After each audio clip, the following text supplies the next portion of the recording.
তবে তার আগে চ্যানেলটি সাবস্ক্রাইব করে নোটিফিকেশন বেলটি অলে সেট করে দিন যাতে সিনেমা এবং ওয়েব সিরিজের সর্বশেষ ব্যাখ্যা সবার আগে আপনার কাছে পৌঁছাতে পারে। সিজন ৪ সপ্তম পর্বের শুরুতেই সচিবজিকে পড়াশোনা করতে দেখা যায়, তখনই বিকাশ এসে তাকে বলে যে প্রধানজির শেষ ভাষণ চলছে এবং এরপর তিনি আর কোনো ভাষণ দেবেন না। সচিবজি তখন বলেন, আর কতবার শুনব? যারা ভোট দেবে তারা তো দেবেই। কিন্তু যখন রিঙ্কি সচিবজিকে ডাকতে আসে, তখন সচিবজি আর না করতে পারেন না এবং তার পিছে পিছে চলে যান। এরপর প্রধানজি তার ভাষণে বলেন যে তিনি ফুলেরা গ্রামকে সবকিছু দিয়েছেন এবং ভবিষ্যতেও দিতে থাকবেন। ফুলেরা একটি ছোট ফুল ছিল যাকে সবাই ছিঁড়ছিল, মুচড়ে দিচ্ছিল, কিন্তু এখন ফুলটিকে বাঁচাতে কাটা এসে গেছে এবং তারা এর সবসময় রক্ষা করবে। অন্যদিকে ক্রান্তি দেবী এবং ভূষণও তাদের ভাষণে ব্যস্ত ছিলেন এবং এবার তাদের ভালোই প্রভাব ছিল। দুজনের ভাষণ চলছিল, হঠাৎই ফুলেরা গ্রামের ট্রান্সফরমারটি ব্লাস্ট হয়ে যায়, যার কারণে গ্রামের পুরো বিদ্যুৎ চলে যায়। জানা যায় যে এর আগে যখন ট্রান্সফরমার ব্লাস্ট হয়েছিল, তখন বিদ্যুৎ আসতে 1 সপ্তাহ লেগেছিল। এই বিষয়টি ভূষণ খুব ভালো করে জানে, তাই সে এর ফায়দা তুলতে চায়। অন্যদিকে মঞ্জু দেবী চান না যে নির্বাচনের আগে এই সব কিছু ঘটুক, তাই তিনি সচিবজিকে বলেন যে তিনি যেন দ্রুত মিস্ত্রিকে ডাকেন এবং ট্রান্সফরমারটি ঠিক করেন। তখন সচিবজি প্রহ্লাদ চা এবং বিকাশকে নিয়ে শহরে যান এবং সেখানে গিয়ে মিস্ত্রিকে ডাকেন। কিন্তু মিস্ত্রি বলে যে সে গত 1 মাস ধরে একটানা কাজ করছে এবং এখন সে তার গ্রামে ফিরে যাচ্ছে তার স্ত্রীর সাথে সময় কাটাতে, কারণ সে মাত্র 3 দিনের ছুটি পেয়েছে। এখানে সচিবজি তাকে বোঝানোর অনেক চেষ্টা করেন কিন্তু সে রাজি হয় না। সে বলে, এক কাজ করো, কাল তোমরা আমার গ্রাম জালাপুর চলে এসো, সেখান থেকে আমাকে নিয়ে যেও। কিন্তু সমস্যাটা এখনও রয়ে গেছে, কারণ জালাপুর যাওয়ার জন্য তাদের ফকৌলি বাজার পার হতে হবে। আর ফকৌলি বাজার প্রাক্তন বিধায়কের গ্রাম, এবং বিধায়কের সাথে সচিবজি এবং প্রধানের একদমই বনিবনা নেই, যার কারণে সেখানে যাওয়া তাদের জন্য মোটেও নিরাপদ হবে না। এখন ফুলেরা গ্রামে পুরোপুরি বিদ্যুৎ চলে গেছে, সবাই কোনোমতে কাজ চালাচ্ছে। প্রধানজি এবং মঞ্জু দেবী গ্রামের দিকে বেরিয়েছেন, যেখানে একটি ছোট ছেলে বিল্লু ল্যাম্পের নিচে পড়াশোনা করছিল। সেখানে একেবারেই আলো ছিল না, তাই বিল্লুকে সচিবজির কাছে পাঠানো হয় যাতে সে সেখানে ভালোভাবে পড়াশোনা করতে পারে। কিন্তু ইমার্জেন্সি লাইটটিও ডিসচার্জ হয়ে গিয়েছিল, যার কারণে বিল্লু এখানে সচিবজিকে বলে, আমাকে কাল যে কোনো মূল্যে আমার কাজ শেষ করতে হবে, না হলে স্যার আমাকে খুব মারবেন। তখন সচিবজি বিল্লুকে সোলার প্যানেলের ল্যাম্পের নিচে নিয়ে আসেন এবং সেখানে পড়াশোনা করান। তখনই ট্রাক্টর নিয়ে বনরাক্ষস এবং তার পুরো দল চলে আসে। জানা যায় যে তারা 2টি জেনারেটর এবং অনেক হ্যালোজেন লাইট নিয়ে এসেছে এবং পুরো ফুলেরা আলোকিত করে ফেলেছে। এই খবর যখন প্রধানজির কাছে পৌঁছায়, তখন তিনিও অবাক হন, কারণ যদি এমন চলতে থাকে, তাহলে বনরাক্ষস অনায়াসে জিতে যাবে। ভূষণ একটি জেনারেটর পশ্চিম দিকে লাগিয়েছিল এবং একটি জেনারেটর পূর্ব দিকে। এটি দেখে বনরাক্ষস খুব খুশি হচ্ছিল, কিন্তু পরদিন সকালে প্রধানজিও তার চাল চালেন এবং তিনিও শহর থেকে 4টি জেনারেটর আনিয়ে নেন। তিনি 2টি পূর্ব দিকে রাখবেন এবং 2টি পশ্চিম দিকে। এর মানে প্রধানজি ভূষণের চেয়ে 2 ধাপ এগিয়ে আছেন। এটি দেখে ভূষণ বলে, আপনি চাইলে মিস্ত্রিকে ডাকতে পারতেন, কিন্তু আপনার তো আমাদের সাথে প্রতিযোগিতা করতে হবে। আমরা জানি আপনি জালাপুর গিয়ে মিস্ত্রিকে কেন আনতে যাচ্ছেন না, কারণ মাঝখানে ফকৌলি বাজার পড়ে এবং আপনার তো তাদের সাথে শত্রুতা আছে, তাই না? আর আপনি গেলে সমস্যা হবে, তাই আমাদের বলুন আমরা চলে যাই এবং মিস্ত্রিকে নিয়ে আসি। কিন্তু প্রধানজি চান না যে ভূষণ কোনো কৃতিত্ব পাক। উপরন্তু ভূষণ প্রধানজিকে ভীতু এবং নাট্যবাজও বলেছিল। এই কথা শুনে প্রধানজির রাগ হয় এবং এখন তিনি ভূষণের মুখ বন্ধ করেই ছাড়বেন। তিনি জালাপুর যাবেন এবং মিস্ত্রিকে আজই নিয়ে আসবেন। তখন প্রধানজি সচিবজি, প্রহ্লাদ চা এবং বিকাশকে নিয়ে জালাপুরের দিকে রওনা দেন। মাঝখানে পড়বে ফকৌলি বাজার, এবং ফকৌলি বাজারের লোকদের সাথে ফুলেরা গ্রামবাসীর শত্রুতা আছে। তো যখন তারা জালাপুর যাচ্ছিল, তখন মাঝপথে ফকৌলি বাজার পড়ে এবং এখানেই বিধায়কের লোক ছুট্টন উপস্থিত ছিল। তখন ছুট্টন প্রধানের লোকদেরকে অনেক খারাপ কথা বলছিল এবং অশ্লীল মন্তব্য করছিল। কোনোমতে প্রধানজি এবং সবাই মিস্ত্রির কাছে পৌঁছান। এখন তারা সেই মিস্ত্রিকে যেতে বলেন, কিন্তু মিস্ত্রি এখানে অজুহাত দেখাতে শুরু করে। সে বলে, আমি একটি বাইকে ট্রিপলিং হয়ে যাব না, আমি ডাবল যাব। কিন্তু না যাওয়ার এটি কোনো কারণ ছিল না, তাই তারা এর ভিডিও রেকর্ড করে। তখন সেই মিস্ত্রি ভিডিও ক্যামেরার সামনে বলে, দেখুন, ফুলেরা গ্রামবাসীর সাথে আমাদের ঝগড়া আছে, এবং যদি আমি সেখানে যাই এবং আমার কিছু হয়, সেই ভয়ে আমি সেখানে যেতে পারবো না। কথা একদম শেষ। ঠিক তখনই ছুট্টন এবং তার লোক এসে যায় এবং তারা প্রধানজির লোকদের সাথে ঝগড়া করতে শুরু করে। কিন্তু তারা তাদের মারধর করে না, বরং ছুট্টন এখানে কেবল সচিবজিকে লক্ষ্য করে। পেটে দুটি ঘুষি মারে এবং গালে একটি, আর গালের আঘাতটি খুব জোরে লেগেছিল। কোনোমতে তারা ফুলেরা ফিরে আসে, যেখানে প্রহ্লাদ চা বলেন, ভালো হয়েছে তুমি ওখানে কিছু করনি। তখন সচিবজি বলেন, যদি আমি ওখানে কিছু করতাম তাহলে আরও বেশি মার খেতাম, তাই আমি কিছু করিনি। কিন্তু সচিবজি বলেন, যাই হোক, আমাদের সামনের আরও অনেক সমস্যা সমাধান করতে হবে।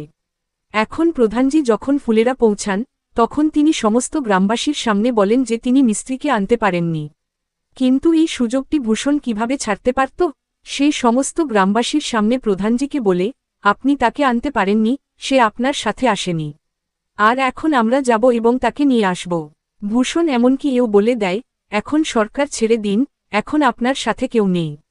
প্রধানজি সবার সামনে আবেগপ্রবণ হয়ে বলেন, আমি গ্রামের জন্য অনেক কিছু করেছি এবং সবসময় করতে থাকব, কিন্তু সম্ভবত আপনারা বুঝবেন না।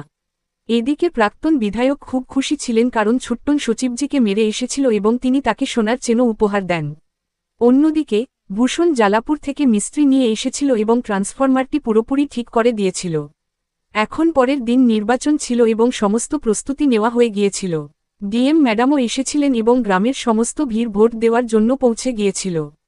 প্রথম নির্বাচনে যত ভোট পড়েছিল, তার চেয়ে বেশি ভোট এই নির্বাচনে পড়েছে। এখন ফলাফল 23 তারিখে আসার কথা ছিল, কিন্তু 21 তারিখে আপাতত সচিবজির ক্যাট পরীক্ষার ফলাফল আসার কথা। আর তিনি বেশ নার্ভাস ছিলেন, তাই তিনি রিঙ্কির কাছে ফোন করেন এবং বলেন, আমার একদমই সাহস হচ্ছে না এই ফলাফল দেখার। এক কাজ করো, তুমিই আমার ফলাফলটা দেখে দাও। তারা জন কথা বলছিল, তখনই প্রধানজি, বিকাশ এবং প্রহ্লাদ চা বিয়ার নিয়ে এসে যান, কারণ তারা জানেন যে আজ সচিবজির ফলাফল আসার কথা। তারা বলেন, পাশ হোক বা ফেল, আমাদের কি আসে যায়? আমরা তো এখান থেকে বিয়ার খেয়েই যাব।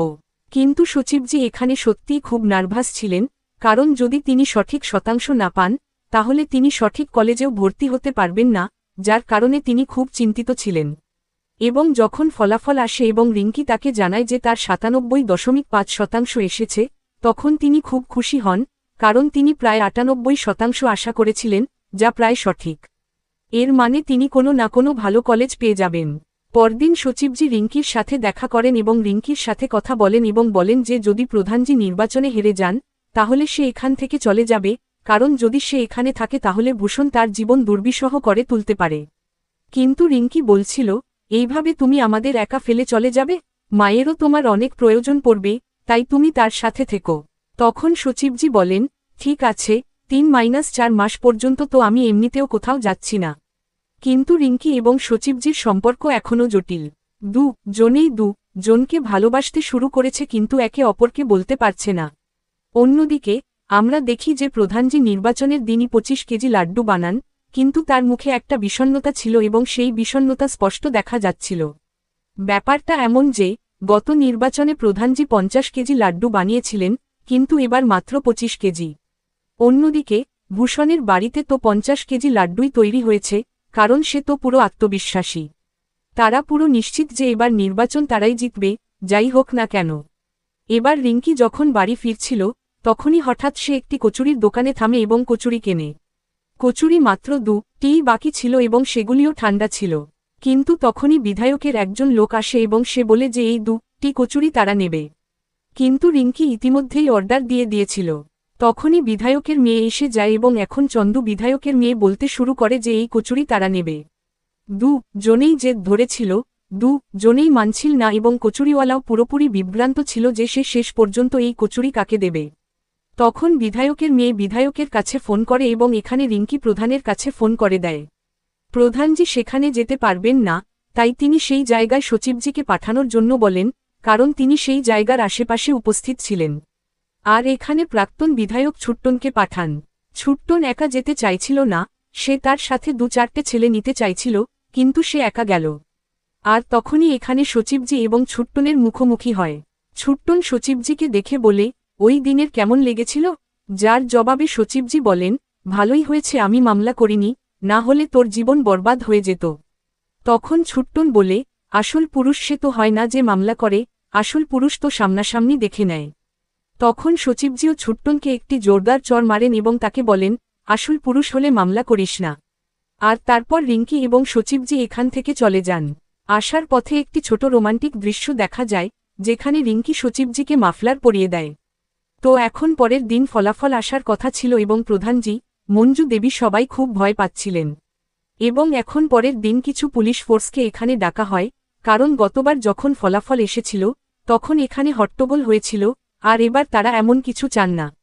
এখন প্রধানজির কাছে তার হালুয়াই আসে এবং সে তাকে জিজ্ঞাসা করে যে লাড্ডু 25 কেজিই থাকবে নাকি 50 কেজি করে দেবে। আর এখানে প্রধানজি বলেন যে 50 কেজিই করে দাও। অন্যদিকে ভূষণ ভূতপূর্ব বিধায়কের কাছে যায় এবং সে তাকে বলে যে আজ ফলাফল আসার কথা, তাই তারা তার আশীর্বাদ নিতে এসেছে।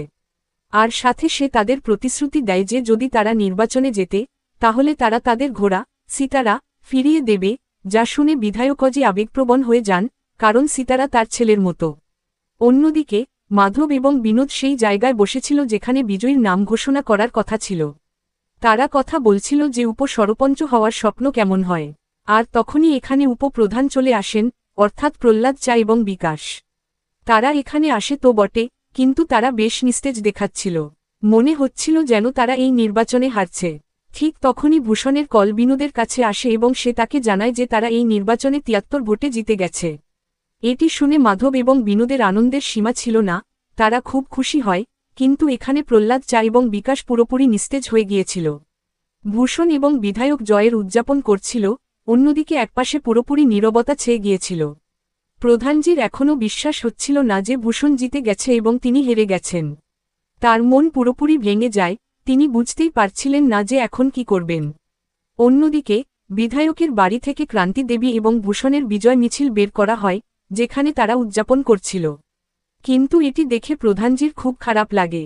যখন তিনি তার বাড়িতে উপস্থিত ছিলেন, তখন তিনি লাড্ডুর সমস্ত বাসনপত্র এদিক ওদিক ছুঁড়ে ফেলতে শুরু করেন এবং গ্রামবাসীদের বিশ্বাসঘাতক বলছিলেন, কারণ 73 ভোটে হারা মানে মাত্র 10-12টি বাড়ির লোকই তাদের সমর্থন করেনি। তিনি পুরোপুরি হেরে গিয়েছিলেন। এমনকি মঞ্জু দেবীও বলে দেন যে যদি আপনি ঠিকঠাক কাজ করতেন, তাহলে হয়তো আপনি এই নির্বাচনে হারতেন না। কিন্তু এই মুহূর্তে মঞ্জু দেবীর এই কথা বলা উচিত ছিল না, যার কারণে প্রধানজি আরও বেশি রেগে যান। এখন পরের দিন পঞ্চায়েত অফিসে মঞ্জু দেবীর নাম মুছে ক্রান্তি দেবীর নাম লেখা হয়। আর এখানে ভূষণ এবং ক্রান্তি দেবী পৌঁছে যান এবং তারা এখানে সচিবজিকে বলেন যে আপনার নামও কি মুছে দিতে হবে। কিন্তু পঞ্চায়েত অফিসের ভেতরে ঢুকতে ঢুকতে ভূষণ এখানে সচিবজিকে বলে, না না, মোছাব না, আপনি এখানেই থাকুন, কারণ এখন এখানে খুব মজা আসতে চলেছে। তো এখন ভূষণ এবং তার সঙ্গীরা নতুন চেয়ারে বসার সুযোগ পাবে। ভেতরে ঢুকতে ঢুকতে ক্রান্তি দেবী বলেন, আমরা কি অভিষেক স্যারকে বের করে দিতে পারি? এবং এই সঙ্গেই পঞ্চায়েত ওয়েব সিরিজের সিজন 4 এখানেই শেষ হয়। বন্ধুরা, আশা করি আপনার এই ভিডিওটি পছন্দ হয়েছে। একদিনে পুরো ওয়েব সিরিজটি শেষ করতে অনেক পরিশ্রম লাগে, তাই চ্যানেলটি সাবস্ক্রাইব অবশ্যই করবেন। বন্ধুরা, এটি আমার আন্তরিক ইচ্ছা। দেখা হবে পরের নতুন এবং তাজা কন্টেন্টের সাথে, ততক্ষণ পর্যন্ত আপনারা আমাদের চ্যানেলের সাথে থাকুন এবং সাবস্ক্রাইব অবশ্যই করুন।